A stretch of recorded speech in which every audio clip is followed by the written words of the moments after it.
Two Shriji food. હું છું મનીષા ઠક્કર. આજે આપણે બનાવીશું ઈંડા વગરની રેડ વેલ્વેટ પેસ્ટ્રી. તો ચાલો આને બનાવવાનું શરૂ કરીએ.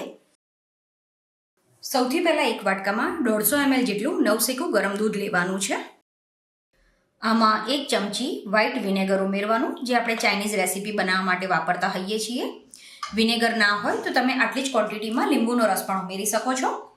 પછી આમાં 1/4 ટીસ્પૂન જેટલો લાલ ફૂડ કલર અને 1 થી 2 ચપટી જેટલો પીળો ફૂડ કલર ઉમેરવાનો છે. અહીંયા મેં પાવડર કલર લીધો છે, આના બદલે તમે જેલ કલર પણ લઈ શકો છો. હવે આને સરસ રીતે મિક્સ કરી દેવાનું. તો આ રીતે દૂધમાં વિનેગર અને બંને કલર મિક્સ કરીને સાઈડમાં મૂકી દેવાનું છે. હવે બીજું એક વાસણ લેવાનું અને એમાં અડધો કપ કન્ડેન્સ મિલ્ક ઉમેરવાનું છે. પછી 1/4 કપ આમાં દળેલી ખાંડ ઉમેરવાની અને 1/4 કપ આમાં તેલ ઉમેરવાનું. ફ્લેવર વગરનું તેલ આમાં ઉપયોગમાં લેવાનું. પહેલાં 3 વસ્તુને સરસ રીતે મિક્સ કરવાની છે. આ રીતે આ મિક્સ થઈ જાય પછી એક ચાળણી મૂકવાની અને એમાં 1 કપ મેદો ચાળી લેવાનો છે. આમાં જ અડધી ચમચી કોકો પાવડર, 1 ચમચી બેકિંગ પાવડર અને અડધી ચમચી ખાવાનો સોડા ઉમેરવાનો. હવે આને સરસ રીતે ચાળી લેવાનું છે. હવે હેન્ડ વિસ્કની મદદથી આ રીતે આને મિક્સ કરવાનું. જે દૂધનું મિશ્રણ આપણે બનાવીને રાખ્યું છે એ થોડું થોડું આમાં ઉમેરવાનું અને આને સરસ રીતે મિક્સ કરતા જવાનું. આને હલકા હાથે જ મિક્સ કરવાનું છે. આ તૈયારી કરીએ ત્યારે આપણે ઓવનને પણ પ્રીહીટ થવા માટે મૂકી દેવાનું. અને જો કેક તમારે ગેસ ઉપર બેક કરવાની હોય તો કડાઈમાં થોડું મીઠું કે રેતી ઉમેરીને એને પણ ધીમા ગેસ ઉપર ગરમ થવા માટે મૂકી દેવાનું. હવે એકવાર આને સ્પેચ્યુલાથી સરસ રીતે મિક્સ કરી દેવાનું. અને ફાઇનલી કેકના બેટરની કન્સિસ્ટન્સી આ રીતની હોવી જોઈએ. પછી કેક બનાવવા માટે એક મોલ્ડ લેવાનું અને એમાં તેલ કે બટર લગાવી દેવાનું છે. પછી એક બટર પેપર આમાં મૂકી દેવાનું અને એના ઉપર પણ તેલ લગાવી દેવાનું છે. જે ખીરું બનાવીને તૈયાર કર્યું છે એને આ મોલ્ડમાં લઈ લેવાનું. આ ટીનને 2 થી 3 વાર થોડું થપથપાવી દેવાનું. હવે આ કેકને માઇક્રોવેવના કન્વેક્શન મોડમાં કે ઓવનમાં 180 સેલ્સિયસ ઉપર 35 થી 40 મિનિટ માટે બેક કરવાની છે.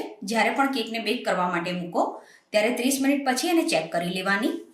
તો ટોટલ 35 મિનિટ પછી હવે આ કેક સરસ રીતે બેક થઈ ગઈ હતી. તો મેં એને બહાર કાઢીને આના ઉપર કપડું ઢાંકીને એને 2 કલાક માટે રહેવા દીધી હતી. હવે આના આઈસિંગ માટે 200 ગ્રામ જેટલું ઠંડુ વ્હીપ ક્રીમ લેવાનું અને આમાં એટલી જ ક્વોન્ટિટીમાં 200 ગ્રામ ક્રીમ ચીઝ ઉમેરવાનું છે. આમાં 2 ચમચી દળેલી ખાંડ ઉમેરવાની અને પછી આને હેન્ડ મિક્સરની મદદથી સરસ રીતે વ્હીપ કરી લેવાનું છે. કેકને મોલ્ડમાંથી અનમોલ્ડ કરી દેવાની. હવે કેકનો જે સૌથી ઉપરનો ભાગ છે એ કટ કરી લેવાનો અને પછી કેકને 3 ભાગમાં કટ કરવાની છે. હવે કેકનો એક ભાગ લઈને એના ઉપર સુગર સિરપ લગાવી દેવાની. પછી જે ક્રીમ વ્હીપ કર્યું છે એ આના ઉપર લગાવવાનું. કેકનો બીજો ભાગ આના ઉપર મૂકી દેવાનો અને ફરીથી એના ઉપર સુગર સિરપ લગાવી દેવાની છે. ફરીથી એ જ પ્રોસેસ કરવાની અને ત્રીજો ભાગ મૂકીને કેકને ક્રીમથી સરસ રીતે કવર કરી દેવાની છે. પછી આનું પ્રોપર ફિનિશિંગ કરી દેવાનું. તો હવે આ કેકના ડેકોરેશન માટે મેં એક પાઇપિંગ બેગમાં વ્હાઇટ ગ્લેઝ જે આવે છે એમાં રેડ ફૂડ કલર એડ કરી દીધો છે. ડેકોરેશન તમે તમારી પસંદ પ્રમાણે કરી શકો છો. તો આ રીતે એની એક લાઇન બનાવી દીધી છે. આની સાથે જ મેં ચેનલ ઉપર બીજી પણ ઘણી બધી એગલેસ કેકની રેસીપી શેર કરેલી છે અને ડિસ્ક્રિપ્શન બોક્સમાં મેં એની લિંક પણ આપી છે. પછી એની બાજુમાં આ રીતે ફ્લાવર બનાવી દેવાના. હવે કેક સ્પંજનો જે ઉપરનો ભાગ હતો એ થોડો સુકાઈ ગયો એટલે મેં એના ટુકડા કરીને મિક્સરમાં આ રીતે એનો પાવડર બનાવી દીધો છે. એ આનો જે વચ્ચેનો ભાગ છે ત્યાં સ્પ્રિંકલ કરી દેવાનો. હવે આને ફ્રીજમાં 3 કલાક ઠંડી થવા માટે મૂકી દેવાની અને પછી કટ કરવાની છે. તો હવે આ કેકને કટ કરી લેવાની છે.